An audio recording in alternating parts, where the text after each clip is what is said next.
Um, One in particular, who are we? Who are you? You know who I am now. I'm going to ask a few questions about who you are. And I know that we can't have that interaction at this point with so many participants, but I'd like you to think about some of the questions that I'm going to answer and take notes on those. As mentioned, Pamela mentioned, this will be recorded. And also at the end of the webinar, I do give my email and phone number if you'd like to contact me directly. And I offer that because I really believe in what you're doing. You're starting businesses and running businesses. And I'm not going to call them small businesses, because the businesses that you are running are future large businesses. Every business starts out as a small business, but I like to get away from that name so we can think big. We can think outside of the box, outside of Puerto Rico, outside of the area that we are, outside of the Virgin Islands. What is the best way to position your business to obtain financing? Yeah, that's, there's several ways. We're going to talk about them this evening, and it's really how do you structure the presentation of the financial aspects of the business. And that's one of the main themes tonight, so I don't want to give too much away. What we're going to cover today are some of the key elements, the financial elements of the food production entities and food production companies, how to establish certain financial controls and why and where that information comes from. What are the options when we come into financial difficulties? Because there will be times when the results of what we planned may not come out exactly the way we had hoped or expected. It doesn't mean we made a bad decision. It just means the results weren't on track with where we had planned, and we have to, what we just did, dance a little bit, try a different option, and keep going forward. We're going to look at some tools to manage finances and financing sources, and then how to use Excel as a tool to really automate certain functions, especially functions that are repetitive. And we're going to talk about a few of these as we go through. So when I usually sit down with a business owner, I like to know who that person is. You know, how do you make a living? What's the business? What are the other options? What are your experiences and preparation? I think the main question for this evening really is, why are you here? What do you hope to get out of this webinar? And keep that in mind, because the reason I ask is I want to make sure that we cover the points of interest or the points of concern that you might have. New ones may come up as we talk about this and go through it, and that's all part of my evil strategy to make you think about the financial part of your business and question the assumptions and things that you've been thinking about up to now. It's always a very healthy exercise to go back to look at what we had set up and question why and where those assumptions came from. And as we get to move to grow our business and need to expand it to beyond what it is now and what we dream it could be, it's very important to question the assumptions that we look at. As a business owner, as I mentioned before, you will put on many hats during the day. You will pick up a broom when you have to, or a shovel, or drive a tractor, or a truck. You'll talk to suppliers, to bankers, to investors. You are going to do many different things. And at times it seems like you're in the picture on the right. You're just working in your business. And you're there, you are fulfilling roles and responsibilities in the business to keep it going day to day. You are an employee. As a business owner, you also have the responsibility, let's put it this way, the opportunity to work on your business. Where is it going? What's the big picture? What do you visualize in the future for that business, for your employees, for your key group of management? So you have two different responsibilities. One is to be as an employee, work as an employee in the business, and one to be the visionary to work on the business and where it's going to go. Now, as we talk about businesses and whatnot, I ask also two questions. Why do you have this particular business? Was it something family history? Was it an idea that you came up with? Is it something you worked in as a student? Why this business in particular? That's an important question, because there are days you are going to ask yourself, why am I in this business? You know, if you've had days like that, as I've had when I used to run my businesses, yeah, it's an exciting day.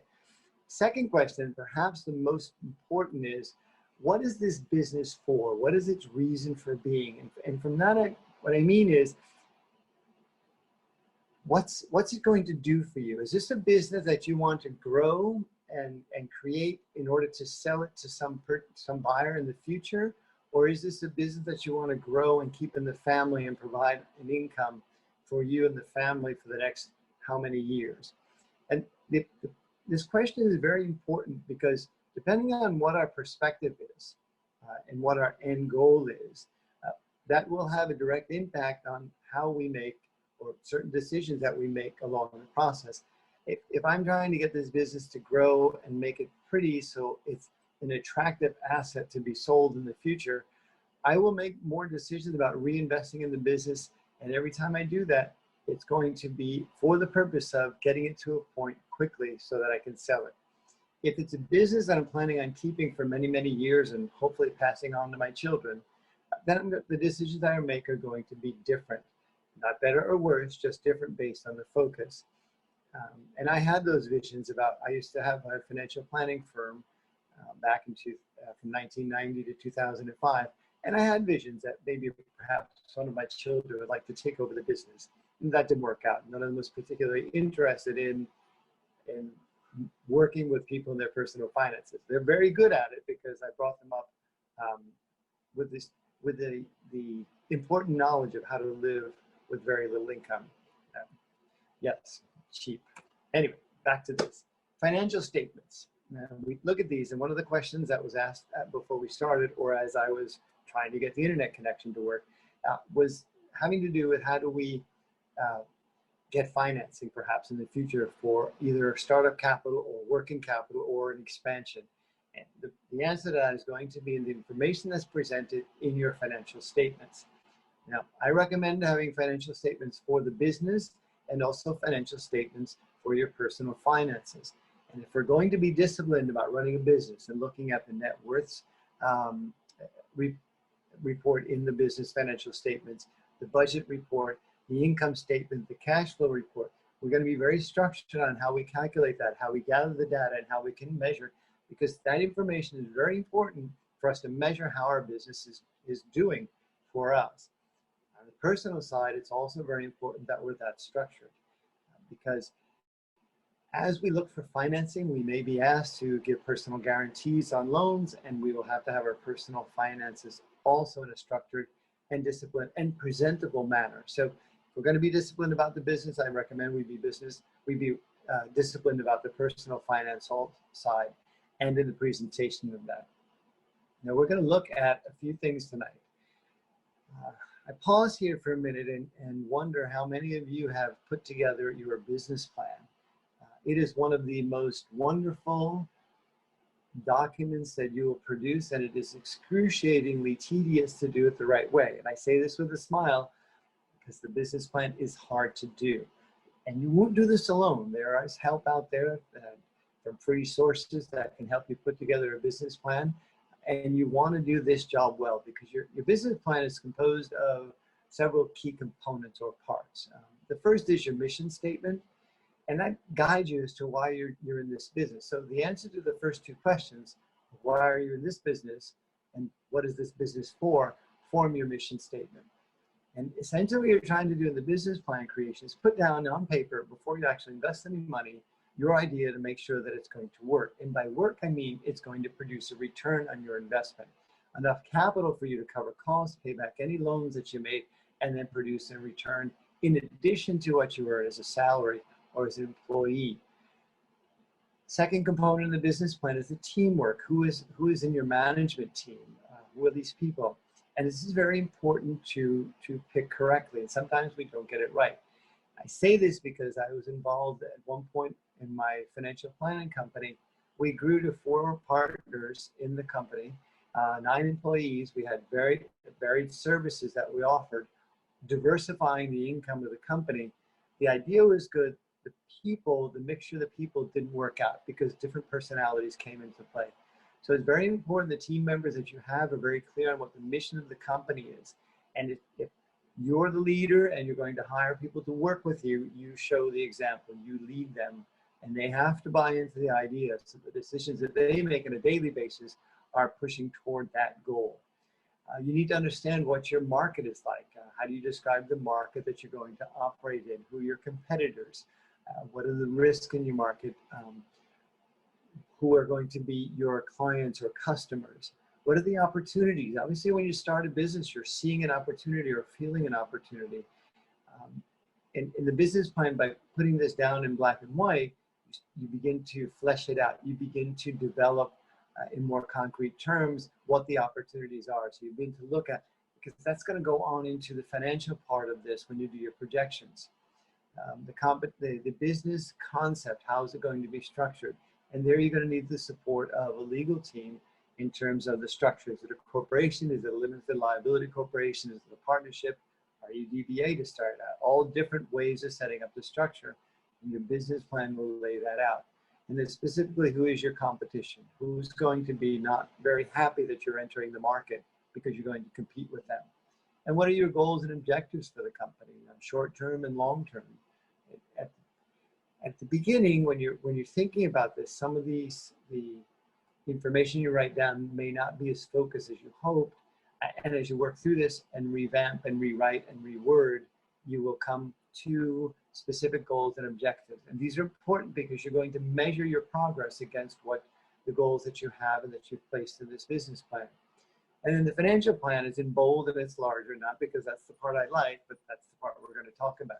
Your business needs to make money. You need to know how you're going to produce an income, and you need to understand what your costs are, both the fixed expenses and variable, the cost of goods sold, and those are the things that we're going to look at tonight, and how you can keep track of those, and the importance of using systems to track as much data as possible for you to truly understand what your business is.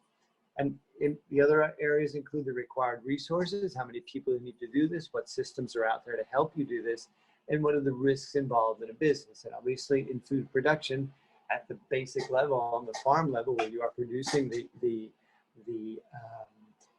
products you're going to sell, there are different risks involved. And then what are the rewards? And is this business going to make enough money to compensate you for the risk that you're taking in putting in the time and the investment?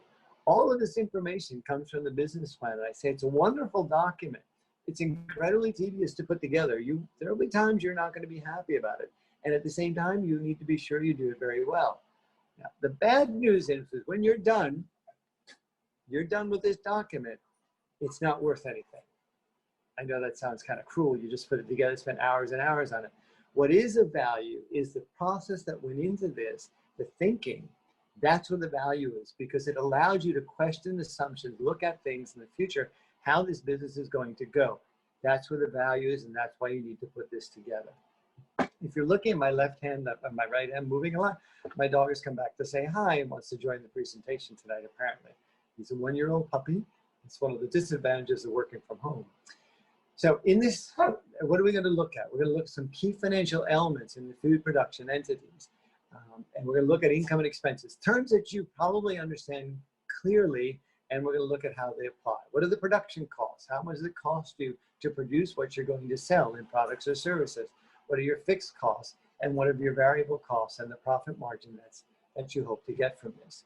Now, at the beginning of the business, your income is going to be, unfortunately, less than your expenses. That's okay, and that's normal, because it's going to take you a bit of time to get up to this income producing cycle, so your income becomes greater than your expenses, and that's where you want to be. And I know that's an obvious statement. Obviously, you want your income to be higher than your expenses. The key to understand is when that's going to happen. If you started your business, or if you're launching a new product or service, when is that going to happen in that product or service? How long does it take you? If you're adding a new, let's use a simple example, a new vegetable, you're going to start selling lettuce in addition to other products that you sell, you grow and sell. How long does it take you to get up to the volume of lettuce that you're making money? And that's an important calculation. And that's one of the things you need to figure out. And that's what we're going to talk about tonight. And that's where the usage of Excel, this other spreadsheet software, is excellent to help you do these functions repetitively, so that when you change some assumptions, you can see the results and the bottom line to you. Now, in terms of production costs, these are costs that are needed, that you need to incur in order to produce your product or services. There's things like labor, who's going to do the work, materials, what are the raw materials you need to put together to produce it, and what equipment are you going to use in order that will put these raw materials together, what machinery, what equipment. You know, traditional farm, is done on land. They usually need land, but now there are many options of farming. You're going to use greenhouse, you're going to use hydroponics, you're going to do different ways of doing it. That's the equipment that you're going to need. From a financial standpoint, some of these expenditures that you're going to have are not expenses. You can't just buy the equipment and then make them as an expense. You need to depreciate them. And when we talk about your team who's going to be involved in this, that's where we want to have key members, or CPA and people who are familiar with accounting. Now, when we talk about the cost to produce the goods that you're going to sell, the labor is an important component. And at the beginning, you may not be, hold on just a second, the dog, dude, go lay down. Go lay down. Go lay down. The labor cost that we typically don't include is our own, the time that we invest in this. Now, at the beginning of this, sometimes the meme looks work. At the beginning of this process, you will not be paying yourself much of a salary, but you need to include the cost of the time that you incur in your calculations, because if you don't do them, you're going to pay someone to do it. And that's important to have in this, understand what the cost is to produce what you produce. I say this because many business owners tend to not incorporate their own time into the production of the goods or services that they're going to sell. And then that's not a true calculation. Again, that's part of the projections. You need to understand and be clear that at the beginning, you may be doing everything, or most things, but as time goes on, you want to be sure that there are people doing this for you so the business doesn't depend on you alone, that you have a team, you're developing a team. And that's also important for the financing component should you decide to use external sources for financing. Who is this team that's working with you? Now, the other costs that are important to keep in mind are the fixed operational costs. Whether you sell a pound of lettuce or nothing, but how much is your rent? You need to have a place to operate. What is the insurance that you may be paying? And there are different types of insurance that can cover the risk of your business. Taxes that may be paid, either property taxes or inventory taxes, utilities, internet, cellular, employee salaries and costs. There are expenses that you will have without having made $1 in sales. And those are your fixed expenses. Initially, those are your startup costs. And it's very important to keep these under control. How much space do you really need in terms of office and operational space? And you don't want to go out and, obviously it depends on the business. If you're going to put together and create dishes and sell packaged food, well, you need a certain type of facility to do that. If you're going to be in the farming end of it, the production of the raw material, well, you need a different type of arrangement. So different costs are associated with each part of this. And that's important that they're in here and that you keep in mind that those are going to be there whether you're producing or not. So the fixed costs have to be measured carefully that you're going to incur them. Now, there are other operational costs that are variable. It depends if you're increasing your production, well, certain costs are going to go up, like water, maybe electricity, depending on if you have a greenhouse or it's out in the open air. Different costs are going to increase or be variable based on your production, and that's okay. Now, when we come to all this, how do you establish a price for what you're going to sell? You can look at the competition, what they're paying, but it's better if you understand the costs that you have. And maybe your costs are lower than your competitors, maybe not. You need to understand the marketplace, obviously. You're going to, and that's why it's important to understand the competition, because you're going to go out and sell the products that you're producing, but you may not be the first one on the block to be selling that particular product. You're joining others who are selling it. So how do you price it? You can't price it too low because you need to cover your fixed costs and variable costs and make a profit, because the business is designed to make a profit. And I've seen folks just kind of guess, well, I think I can sell it for this. Okay, that's fine, but does that cover all your costs and give you a profit margin that's commensurate with the energy and the investment that you're making?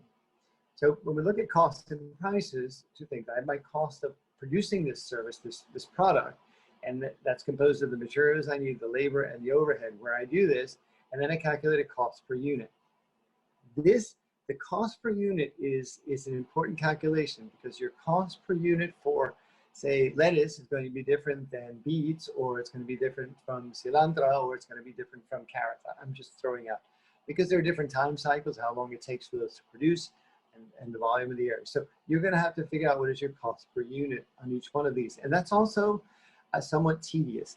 The more information that you have, the better, so that you're very clear on what it costs. Because when you start upping your production, you're going to buy more materials. So when is it that you make the jump in purchasing materials that you know you're going to use, but you can't buy too many because you're going to have a certain time period in which you can use them. So you need the information as you start to understand what your cost per unit is. Once you have that, any improvements that you can make either in the amount of materials that you buy, maybe you can buy bigger in bulk, so it's cheaper per unit, but you have to invest more, but you know you're going to sell it. Perhaps in your labor, you figure out a more efficient way to produce what you're doing, set up the materials, actual flow of the labor through your production line, if you would, so you can cut the cost per unit that way. Once you have the cost per unit, then you look at your desired profit and come to the price. And then you have to see in the marketplace if that price is competitive. What's going to make people buy your product over another one. You need to diversify your product base also. You can't just sell one thing, because let's assume one year there is an overproduction of that one product that you're selling. Then what happens? The price goes down that you can sell it for in the market. So it makes your profit margin much less. So we need to diversify too in this. For each one of the products that you sell, you need to have this calculation done for that. When I talk to restaurant owners, I ask for the same thing. You need to understand the cost of each plate that you serve in order to understand what the price of that is and what the profit margin is on that plate or that recipe that you serve. So it's very important that once you do it and you have it in something like Excel that we're going to talk about a little bit, you've got it. You can go back and look at it and you can figure out and understand clearly what the cost of each pound of lettuce or I don't know how they sell them, so there's my ignorance. What I know about farming is that I grew up on one, obviously based on the information of how long I've been a financial planner. You know, that was a while ago. We did a lot of things by hand and didn't have Excel spreadsheets or apps to do it, so interesting. So how do we establish within this business, and this is a business, financial controls? You have to make sure that it's coming along. We're not going to be in every detail, involved in every detail. How is this going to how do we control it? How do we keep enough of our finger on the pulse without, suffocating the business and letting it free? Where's that balance? So you need a few things to in place. First of all, to project the income and then establish the budget. We need to monitor a few things every month, and we can talk about monitoring things on a monthly basis. Perhaps at the beginning, we're going to monitor them on a weekly basis. Inventory is a key element here. And then how do we analyze the cash flow from this? So when we project the income, what do we hope to sell? How much do we hope to make in sell in a year? And I say maybe you have a projection of selling the first year, $50,000 worth of product. And then we're going to come back from that number and say, oh, based on that, I need to sell how many pounds of lettuce or potato, whatever I'm selling. So can I produce that much? And then how do I diversify what I can produce to do that? So there are a lot of assumptions when we're looking at creating, projecting the income. And it's important that we're clear about the assumptions that we're using and write them down, because those assumptions will be challenged. As a matter of fact, part of the process of creating this, the budget and the income statement and projecting the income, is once we're done and we get a figure from it, we have to challenge that number. We have to challenge that assumption and understand that it's solid, that if for some reason we don't earn or sell that much in a year that we hope to, what happens if we only sell half of that? How does that affect the rest of the financial picture? And that's part of the financial plan that you do in your business plan. A key element here is the timing, how long it takes you to, once you get the raw materials, to produce and then sell. And then how many rotations or turnovers can you sell of that product in a year? So a lot of my suggestion is you break it down by product that you're selling and understand which one is, how much you can produce from each one based on the limitation of space or property or materials that you have. And then once we have that income projected, we're going to create the budget. What are our fixed expenses? What do we need in terms of materials, the space, and labor to produce this? How many people do we need? Is it a different time? Do we need them at different times of the day, at different times of the year? We need to calculate that in. And at this point, making these estimates, and even if you've already done this, even if your business is up and running right now, like my recommendation is challenge the numbers. Go through this process. Even if you've done it before, repeat it. Let's see how it's going, how things turned out versus what you want. So we need to do the estimates, and estimates are guessing. You're going to be wrong, and that's okay. Now, usually when we project our income and we sell more than what we expected to, we pat ourselves on the back and say, way to go. And when we sell less than we expected, we question and wonder why and what we did wrong. I'm going to recommend to you that if you sell more than you expected to sell, ask the same question. Why? What happened? Because you want to replicate that. You also want to understand what happened. Perhaps a competitor had equipment that was damaged, they couldn't produce as much, and you were able to pick up the slack. Is that something that's going to continue? Maybe you underestimated the potential sales, and that's okay. But for next year, we want to increase the projections so that we're closer to what we want to produce and what we expect to produce. So ask that question. When expenses are higher than they're supposed to be, than we expected them to be, we ask why. We start looking at where that money went. Where do we spend extra? What happened? When we spend less, or the expenses are less than what we projected, again, we're usually happy about that. We say, yay, I did a great job. My suggestion is ask the same question. Why? What happened? What did we overestimate? What expense didn't hit this month, but we know that it's coming? Understand your business and really keep a keen eye on it, if you would. Okay? Now, when we look at a budget, I like to call it better a spending plan. You're going to spend money, that's for sure. And in your budget or in that spending plan, you're going to spend money for some things on a weekly basis, some on every other week, every month, every quarter, or every year. And you need to understand these expenses and the frequency and when they're hitting, okay? Because then we're going to look at also sales, some of the products that you're selling. When you're producing it, how often do you sell? How often are you bringing more to market? Is that on a daily basis? Is it on a weekly basis? And that depends on the product, obviously, that you're selling. So in this budgeting process, what we're trying to do is get a really clear picture and understand that how this is going to flow, to understand when and how much money is going to go out.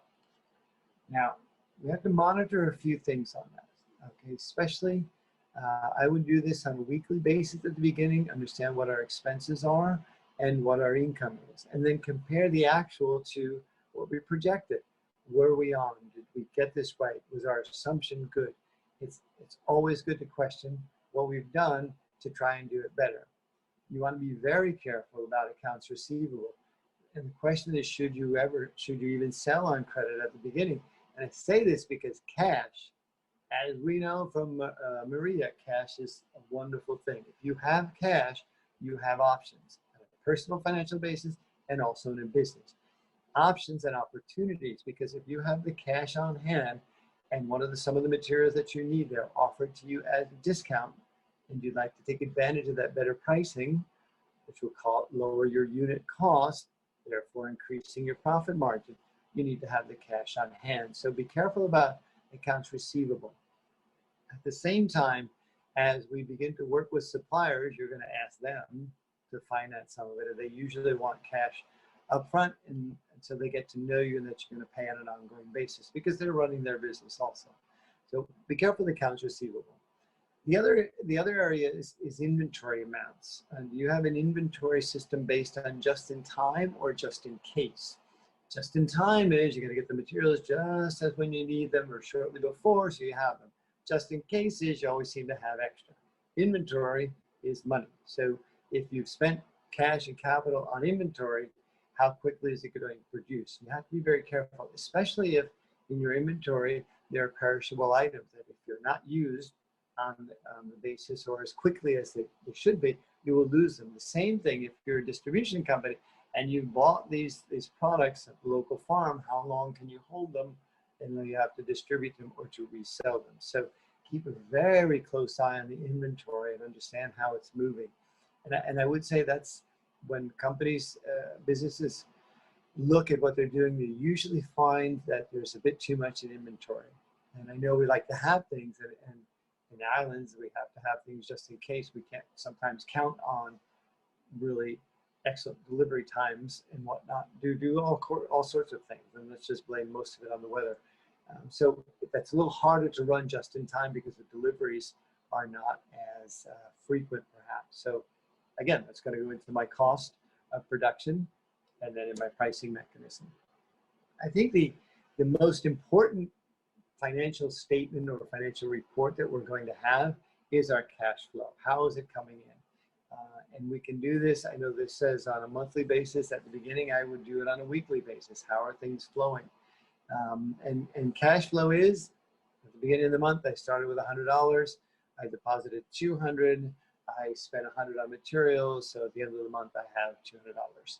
So how is that flowing? Are there different months in the year that it's tight, that I seem to be spending more that's coming in? Are there months in the year where more is coming in than it's being spent? Cash is important. If I have, again, and I know I've said this already, if I have cash, I have flexibility. I have options, and it's very important. So keep an eye on the cash flow of the business and understand what makes the cash register sing and when you deposit, and what makes it cringe when you're taking it out. Okay. Now, I don't physically mean the cash. I mean the flow of cash in and out of your bank accounts. Yes, there are systems and apps and the banking services and locally do have for the information. You can see how the funds are moving in and out. Very important. How much money do you have at the beginning of the day? You know what's coming up in the day, you have to spend it. Well, how much comes in and how much do you have left at the end of the day? And there are times when, for as well as we plan and as well as we run it, that it doesn't flow just the way we hoped it. So there are times when cash flow is tight.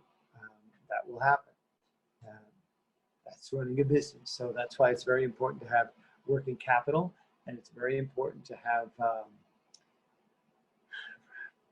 really not an idea of how it's flowing, but really knowing how the information and the business is flowing in cash flow. Now, the controls, what we do is the monitoring. And I think at the beginning, and again, as part of the structure of the business, if you already have a person that's working in accounting, that's helping you do the bookkeeping of the company, they will have the information for you, and you will learn what reports you want to see. The monitoring is where the controls come in. As the business grows, we'll put in specific reports that you need to see in the system that are produced automatically, and then you can see them. And then each individual owner decides what information they'd like to see at the end of each day. The trick there is to make sure that you are actually using the information that's produced for you. You want to look at the expenses of what's going on, the income that's coming in, again, the accounts receivable, and the inventory. I think the inventory is a key element in this process. And that goes for the restaurants and the stores and the groceries that are buying your products off the farm, for example. They have to keep a close eye on their inventory too. So financial difficulties will arise in a business. And then we start to question, what did I do wrong? What happened? This isn't going the way I hoped it was going to go. And that will happen. There will be times when it doesn't go the way you hoped it would. And you're going to start questioning everything. I think questioning everything is a good idea, but not in response to problems, and more out of, let's see what's happening and why it's happening. So we're going to look at how do you reduce the expenses? Can you increase the volume of sales? Can you increase the prices? That's another issue too. Don't be afraid to increase pricing. And then sources of financing locally that we can use. I think that the key issue is to understand and identify the source of the problem. And sometimes that's a tedious exercise. You need to look at what's coming in versus what's going out. How frequently is it going out? One of the experience with companies is they set up that they pay bills every Friday. And so if you got your invoice in just to you, then you can pay that, your supplier got an invoice in, you pay it on that date. So that way you structure when the money is going to go out. And that's sometimes an easier way to manage it. Now, that also forces you to structure purchases. If you're buying materials, you're not just going out every day, just kind of buying here and buying there. You structure what you need to buy. And I think having that structure is very important. Yes, you will have opportunities to purchase materials and raw materials, sometimes at a discount on off days, but attempt to stay in the structure to try and identify where the leak is in the cash flow. Where's it going? Why do you feel that something missing? Um, you have to understand the business and how it moves. And sometimes that requires going back into the processes. How are we processing the product that we're selling? Is there too much waste in the inventory? What we're putting together to resell, if it's, and I'm going to use the example of lettuce. Are we throwing away too many leaves? Are we packaging it correctly? Where are we losing that inventory? Where are we losing what we're trying to sell? Is pricing an issue? Perhaps we haven't priced it high enough for what it costs us to produce, and we think we're right on, and sometimes we miss an expense, or there's a fixed expense that seems to be eating away at the overall profit margin.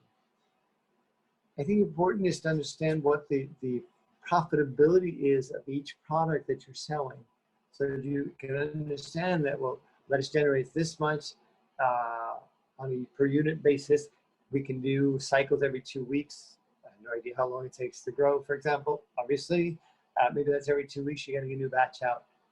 Now, how long is that the hydroponics or the ground without new lettuce? And how often do you plan the planting structure? So you go back and look at the processes that you've implemented for this to see if there's something missing. Maybe there's too much time between plantings, or we're losing too much inventory when we're going to the harvest because we don't have enough people to work on it, or they're not being efficient enough. So it's very important to look at each of the component. And since you are the business owner and you know about the production of the product that you're selling, you can evaluate and understand how much people should be producing for you. Sometimes too, it's just taking longer to sell the volume that we hope to sell. And it's not really that anything is going wrong. We just haven't gotten to that sales level so we can maximize the production. And maybe there it is simply a lack of working capital at the beginning. And if you're a business owner that's just starting out, that certainly can be a problem. We have to understand what the working capital is. If you're a business that's been operating, then it's important, do you keep enough working capital in the business to keep it flowing on those months or those times of year when the sales aren't that high? And sometimes we start to spend some of the company money on personal items because we can, and our accountant says it's okay to put this expense through the company. Be careful with that. Don't look to your business as a source of that type of income at the beginning. And as time goes by, evaluate that too. Are you being careful about using the business to cover legitimate expenses that do have a personal aspect to them? Be careful with that as we get into because the business environment is going to change. Maybe your markets change. Maybe the competition, something's come in bigger than you are. They're selling it at a better price than you're able to. And then you have to go back to branding. So when we look at financial difficulties of the company, sometimes it's internal because we're not identifying some let's call it escaping money that we just haven't been able to identify where it's going. And sometimes the markets change. So you've done your business plan. You put this beautiful plan together, and I told you it's worthless, but the whole process, it doesn't mean it stays there. You have to go back and revisit the assumptions on an ongoing basis because markets will change. You will perhaps want to make changes in what you're producing or what you're selling. I think it's important also to keep in mind the financial focus of the business. And there are two ROIs. ROI is typically your return on investment, meaning of all the capital you put into this company, whether it was yours or you financed it, how much does it produce on an annual basis? What is the return on the capital? Is it worth it at the end of the day? If you invested $100,000 between your money and the bank's money and investors' money, and after everything is said and done, it produces $5,000, well, that's a 5% return on that capital. Is that high enough for your industry? Is it worth the risk to produce just 5% at the end of the year? Most smaller businesses, they begin their higher risk venture because you're not sure they're going to continue. So a 5% return probably is not enough. The other ROI that I look at is the return of your investment. When have you pulled the capital out, if you would, and how do you get it out? Eventually, we want to pull capital out of the business because if we're building this business to provide for the family, at some point we'll turn it over to a new generation. And that's where we tend to be flexible and start putting in some personal expenses, and we have to be careful with that. Now, if you like to calculate what your investment is producing, well, you have this information in your financial statements. In the net worth statement, you have the capital that's invested in the company. So at the beginning, when you're setting up your business, it's fairly easy to calculate because you know what you invested. If you've had your business for 10 or 15 years, you may have lost track of how much capital is actually invested in the business. That information is in the financial statement. This is akin to calculating the current yield on a bond. It costs this much, this is the coupon, this is what your money is making. And that's all we're doing with this quick calculation. It's not an in-depth look at the financial of the company. It's just kind of a quick overview. There are more sophisticated financial ratios and calculations that you will do that from the information that's put into and then pulled out of reports in your accounting system, such as QuickBooks or Peachtree, or if you're using the professional version of Quicken, the information's there. What are the earnings of the company? What are earnings before interest and taxes? Different calculations that are used nowadays to understand how is your business producing. Those calculations that focus on the financial aspects of your business are very important if you're planning on selling this business in the future. You need to be able to tell a potential buyer that this business on a consistent basis produces 20% a year, which means that they will probably recuperate their capital in a little under 5 years. And that's an important consideration to a person or investor that's buying the company or going to invest in it. If you're going to run the company for yourself and produce for the family, you still need to keep an eye on these financial ratios and understand that this company is producing for you. Because if your money is invested in this company, you need to get a competitive rate of return from the risk involved. Otherwise, you should invest it someplace else. So there are times when you need to step back from your business to work on it and look at it from the perspective of an investor, because that will also help you look at it from the perspective of financing issues. Companies, banks, and other agencies that want to lend you money so that you can grow your production, that you can add to equipment and materials so you can start selling more. If you have this financial focus, that will make the job easier. Now, some of you may be aware, some not, there are sources of assistance. If you're not particularly comfortable with the numbers, then you need to look to build your team up in this. A really excellent source of help, assistance at this time, are college students who need internships, who need to practice finances and capital expenditures and investments, and accounting majors also. They'll work for credits. And most universities have an office dedicated to students who want to get internships and practical experience. And I think it's important for a couple of reasons. One, from a business standpoint, you're not increasing your costs and you can get some quality work done. Two, the students see that in Puerto Rico and in the islands, neighboring islands, there are interesting businesses that are up and running and that there are opportunities on a local basis. And I say this in working as a professor in the College for Business Administration at the University of Puerto Rico. Sometimes the focus that the students have is not in Puerto Rico. It's always outside, and there are opportunities here. And I think it's important for the students to see that. So in your area, contact one of the local colleges, either the University of Puerto Rico, Interamericana, Ana Jimenez, the different universities that have students that do want their students to work in different areas. I mean, it doesn't have to be just in the finance, they do it for marketing, they do it for other areas. But I think that's a fabulous source of really economical assistance. Now, I don't want to say cheap labor, but that's what it ends up being. So, and that you can get some of the backup for the information that that helps keep you focused on the financial aspect of your business. The tools to manage your finances. You need to have, I honestly believe, a CPA involved with your business. It's helping you with the structure of it. Taxes are complicated. You would think that tax laws would be simple to make it easy for people to pay taxes, but they're really convoluted at this point. You need to have a person or a team that helps you through this. And here's an area where in the business plan, you need to consider this kind of an expense, and don't be cheap about it in the sense that don't say, no, I can do this.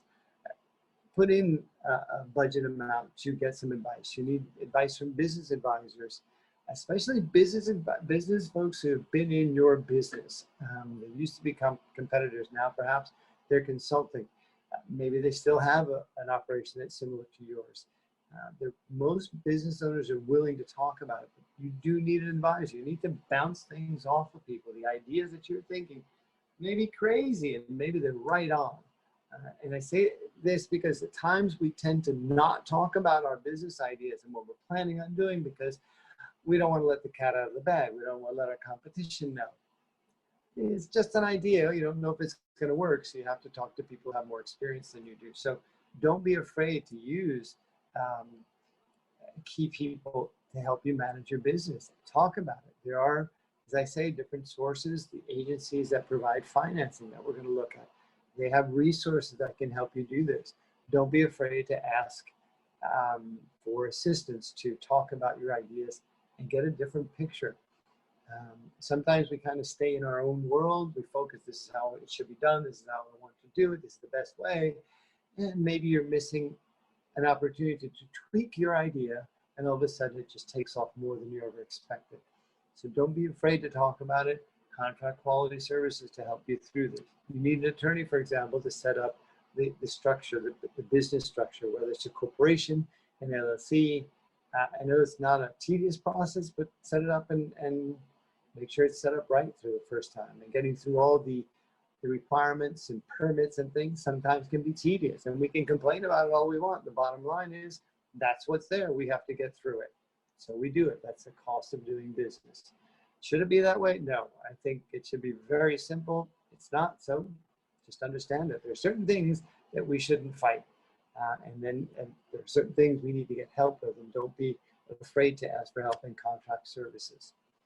So the financial statements of the business are really going to be a product of the information that's put into the systems, our accounting system. And it's very important that the proper entries are made. So at the beginning, when we're setting up either QuickBooks or Quicken or a Mint or a Peachtree, how is that information going in? Is it the right way? Are we correctly accounting for the cost of goods sold, or meaning the production costs of what we're selling?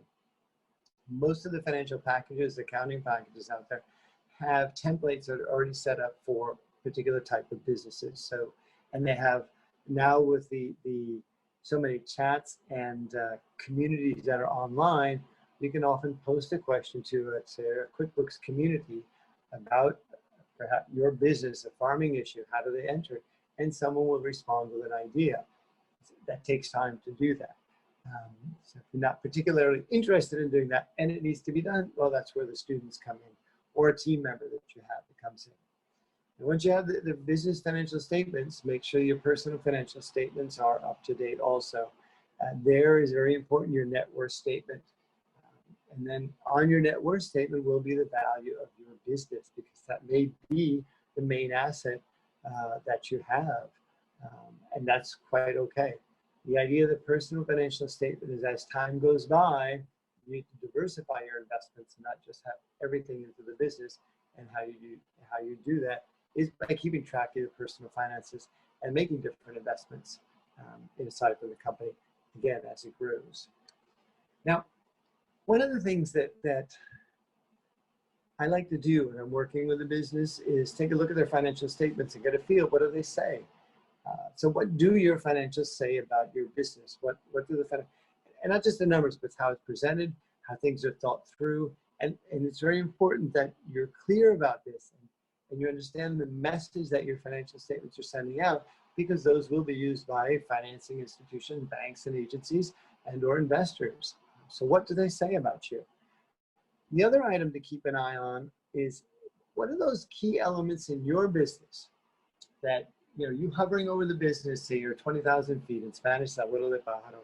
So you're hovering over the business. What key elements do you need to watch that as you look at them, you watch those numbers, your business is okay? And I ask this because it's very particular about the different types of businesses that are out there. It depends on what business you're in. If it's in production, it's in distribution. If it's in sales, if it's in the grocery, how the retail sales, each one is going to be different. So what do you need to keep an eye on? And you're the business owner. You're the person behind this thing. This is your business. So you're the one that needs to determine what elements those are that you need to keep. And from why I say this is, once you have that from your financial statements, you can pull some of the information, but also from your financial reporting, the accounting software that you're using, you set it up. So that's the information that you're pulling out. That's what you want to see, because you understand how it relates to the business in general. As your market changes, as competitive pressures change, maybe those numbers, you need to look at something else. But that's what you need to keep an eye on. So you have to focus on those 2, 3, maybe 5 items that every day you want to know, how we doing, and you can get a feel for how the business is going. There are financial ratios to look at. What is your gross margin? Meaning, what's your cost of raw materials to produce the product that you're going to sell? So production costs. What are your gross margin? After it cost you X amount to produce what you produce, and then from there on, your fixed expenses and overhead. What are your earnings on that? What is the profitability of it? What are the results? Does it make sense to sell that product? Does it make sense to build that? Does it make sense to grow that product? You need to evaluate on a product by product basis, and that way it allows you to understand the mini businesses within your business. And to my way of thinking, that all the individual products that you sell are mini businesses. Are they each profitable? Some will be more profitable than others, but they may take longer to produce the profit. There are other products you sell that the turnover is quick. Doesn't make a lot of money, but the cash does flow and the volume keeps, so you're going to do that. It also, when we're looking at ratios and the financial information, we're going to take a page out of the book for the big boys. The large companies are fanatical about expenses. And anytime they can shave a penny off an expense, they're happy, because they understand that multiplied by 1 million or 100 million transactions, it adds up to serious money for the company. You should take a page from them, in a sense that, let's be fanatical about this. It's focus, focus, focus.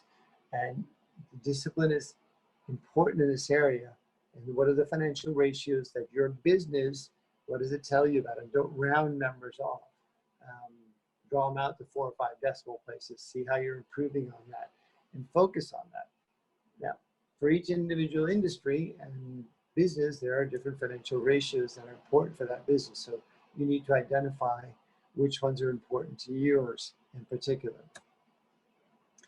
So the net worth statement, part of the why it's important to have is it's going to give part of the financial picture of your company. On the one side of the assets, the positive side, and the opposite side is the liabilities, which you owe. And it's important to understand, where is the capital of your company? Where is it invested? Is it in cash or cash equivalents? Is it in investments? Is it in equipment? Is it in land? What is the capital structure of your company?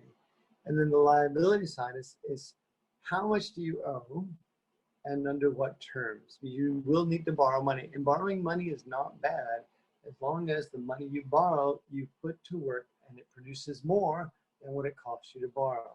Nowadays, the interest rate is very low historically. So even for a small business, a beginning business that may have a higher rate than an established business, it's still going to be lower than historically speaking. So is now a good time to borrow money? I would say yes, only if that money is going to be put to good use. You're going to produce more than it's going to cost you. The fact that you can borrow money doesn't mean you should. Now, there's an interesting thing about banking and financial institutions in general. The speed of which your loan will be processed is in directly opposite proportion to how much you need it. What I mean by this, if you're planning in the future of expanding, of increasing production, and you've projected this out, don't wait until just before you want to launch this new service or increase production to request the loan, to apply for the loan. If you need it quickly, the process seems to take longer. So take it, or when you're not quite ready for it, you're building up for it. And again, that also presents to the financial institutions that you are on top of your business. You're doing this calmly, you're progressing through your business plan, and it presents an excellent message and visual to the financial institution. The use of credit cards and lines of credit, which is rotating credit, you use it, you pay it back, you use it. That's a handy way to manage some parts of the business. Other businesses should be more of an installment loan or a long-term debt, especially if you're buying equipment that you know you're going to use over a certain time period. That may be better suited to that kind of investment. Again, things you'll talk about with your CPA from the business standpoint, and use of capital, and then with the banking individual professionals later. In the financial statements or the net worth, we can calculate the book value of the company. That's essentially all your assets minus all your liabilities, meaning you're going to sell everything the company has, and you're going to pay off all the debts it has. What is the value? What is the book value of the company? It's in a basic accounting calculation, not used for a whole lot, and at the same time it's important that you understand what the book value of your company is. It's also very important to understand the distribution of the capital. Where is it invested in the company? Is it in land? Is it in equipment? Where is it? Is it in production? Where is that invested? And understand that how you invest in each one of those or add to that capital structure, how it's going to produce for you later on. As we get through some of these financial difficulties, we're in the middle of this, we're trying to go crazy about it, we're trying to figure this out, you may come to the conclusion that you simply need some more working capital. You need some financing to help you get through this stage. It happens, and maybe you're growing a little faster than you thought, and it's slowing. The Agriculture Innovation Fund in Puerto Rico does provide traditional financing. It does expedited transactions for up under 75,000. It has different types of programs that are specifically geared toward agriculture. And the programs are there, so that's a source of financing. And again, you need to talk about it and look at this availability, typically through your CPA, to understand that it's out there, and it may be a good thing for you to be aware of and potentially use in the future. The Puerto Rico Farm Credit also provides different types of loans for livestock, for machinery, for equipment, for vehicles. It has operating lines and loans of credit that you can use to run the business. So there is financing out specifically geared toward food production companies. Because it's a different industry and there are different risks involved, that's why the credit sources are usually specialized institutions, because they understand what you go through and how you need to operate and how you work and the timing of things. And as I say, get help. Don't do this alone. If you're thinking about financing, go and talk to the entities directly, get a feel for what it is, understand that you may need some help. And again, a CPA that has experience in this too. I think we need to be careful in who we select for this. There are CPAs who specialize in agriculture. There are CPAs who specialize in distribution companies. Look for those. Find the same with financial advisors. That'll help you with investing some of the capital that your company is going to be creating. And then the business advisors on how to operate the business. They have experience in farming, and those are the kinds of people you want. And that's where you need sometimes to simply get help. Don't be afraid to admit that, I think I should understand this, and for some reason I don't, or maybe you don't like a particular area about the financial side. Understand that. We like to think, I know I as a business owner like to think I can do it all. I'm not that efficient at everything. There are things that I shouldn't do. I should delegate or have a purchaser support for it. So understand that too. I know we like to think, it's my business, I'm doing this myself. Yeah, don't do it alone. Don't be a martyr. It's a lot of stuff to get done. So do it. One of the areas that really should be used more and more, and I talk about this with my students in the College for Business Administration, and that's the use of Excel. It's a spreadsheet. You can do an amazing amount of things with this software that doesn't cost a lot. And when we're looking at things like calculating the cost per unit, X product that you're developing, you can put it in this spreadsheet, and when you want to change an assumption or change the calculation, you already have the information there. It's saved. So I think Microsoft Excel is an excellent tool for businesses. You can do a bunch of calculations.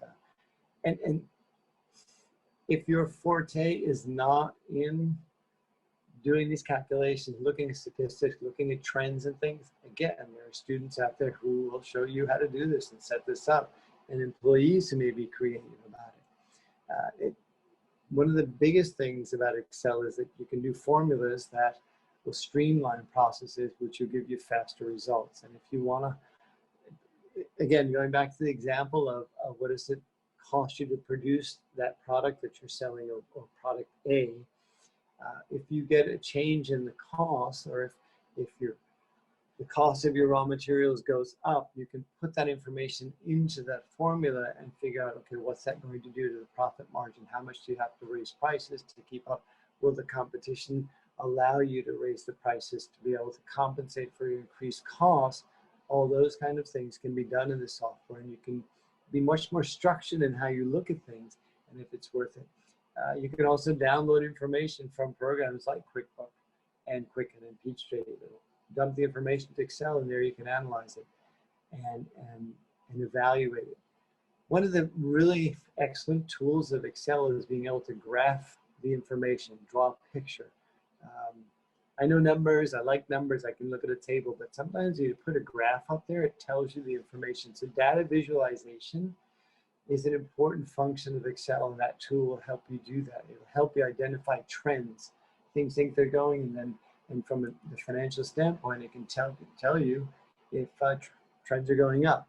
You can track sales by customer. Some of the things you can also do in QuickBooks and other accounting software. Excel is a little more flexible. It works as a large database, so you can do more things with this. And again, the idea behind this is this tool that allows you to analyze the information that you have to help you make better decisions. And you can project sales, you keep track of income and expenses, profit margin per product that you're selling, different times of year, to identify what products you want to start creating now for sale in the future. And again, taking a page from the playbook for the large companies is they have data on everything, okay? So you need to do the same thing in your business. And luckily with smartphones and the tablets and things that are available, you can have this in real time on your business. You want to know and have data on your market. It's going to help you grow. It's going to help you understand your production, understand your clients and your customers. What is the experience? What is all the different data that you have in your particular business. Understanding that and looking at it and not understanding like, well, it feels like, I don't want the feeling, even though you have experience. Look at the data, the information. Markets change, businesses change. So if you have this information available, you will be able to analyze it. And you need to. You need to look at every facet of your business and keep track of it, because that's how the large companies become large companies. They're focusing on details, and every tweak that they can make, every adjustment they can make that adds to the bottom line. And they discover these things looking at the data that they're analyzing from the different perspectives. You can incorporate different things into your model that includes climate, hours of sunlight, and a whole bunch of different factors that you can include in this. And then you track this. And if you're going to test something that, if perhaps you think if you leave more light, I'm going to say something that may not make sense, but you need to leave lights on in the greenhouse for an extra 45 minutes a day, what will that do to production? And then you can do that experiment if you track the data and then analyze it, and maybe production actually goes down. So you figured something out for your business, but in a mathematical and structured and methodical way. And I think that's very important because, again, it's not you that's going to be doing this. You're going to have someone in your company doing it. So allow them to help you do this, to look at that aspect of your business and actually look at your business from a different perspective. Very important. We get away from looking at this thing because I feel it, I know it. No, this is a business entity that's going to produce for you. So don't be afraid to look at the data and understand it. And that goes back to the business plan. When we discover something new about either the expenses, we're spending more than we thought, we're able to identify it by looking at it. By keeping the information, we go back and we make an adjustment to our business plan.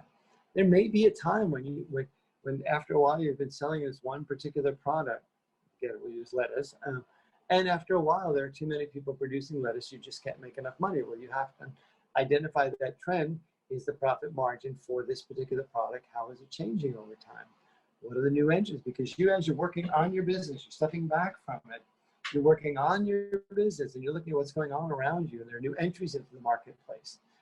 You're understanding who the competitors are and how they produce and who they sell to, how they package. You're watching this all the time.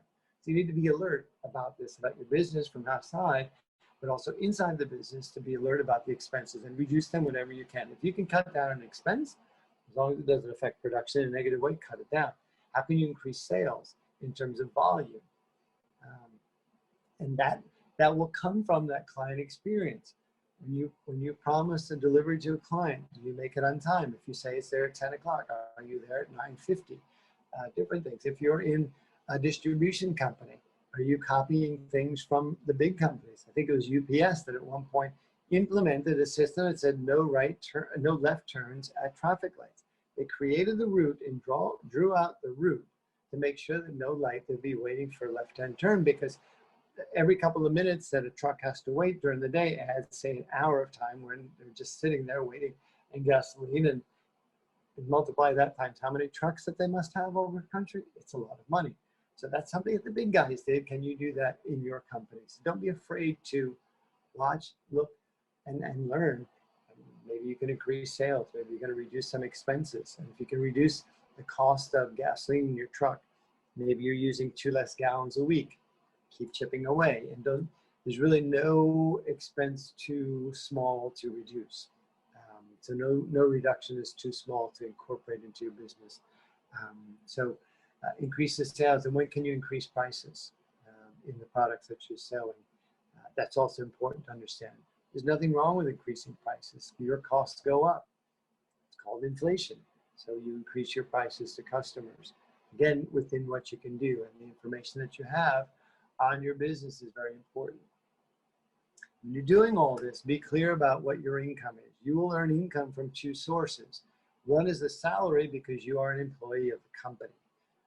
The other income that you're going to earn is a return on your business, a return on your investment, because you are the owner. You have invested capital in this. Each source of income is for a different purpose. The salary is because you're running the company. The return on the investment is because you invested in the company. And be very clear where they're coming from. That's important as you continue to grow the business and look at your personal financial plan. You will probably be relying on this business to run your own financial plan, your household expenses, your college planning for your children, your retirement plan for yourself. Your business will be an integral part of that process. So understand how growing and solidifying the business will help you manage your personal finances too. The next steps, so you need to continue to dedicate time to the planning and evaluation of your business. If it's up and running and you think it's doing great, question your assumption. How can you do better? Something you might be able to change in there. How do you gather more information to make better decisions? What resources do you need to be able to gather more information? What do you have to learn? Nowadays, you want to learn something, you go on YouTube. So, I used to use books. I don't have to use a book. I go on YouTube. There's information out there to learn. So use the resources, invest in them to help you continue to grow your business. We'll come back to the first 2 questions that we asked. Why do you have this business? You love it, great. What's the business for? What is your end game? To produce as much as possible, what's that mean? Let's get a number out, let's plan. And then you set up the information systems and you focus on getting to that number and getting to that production.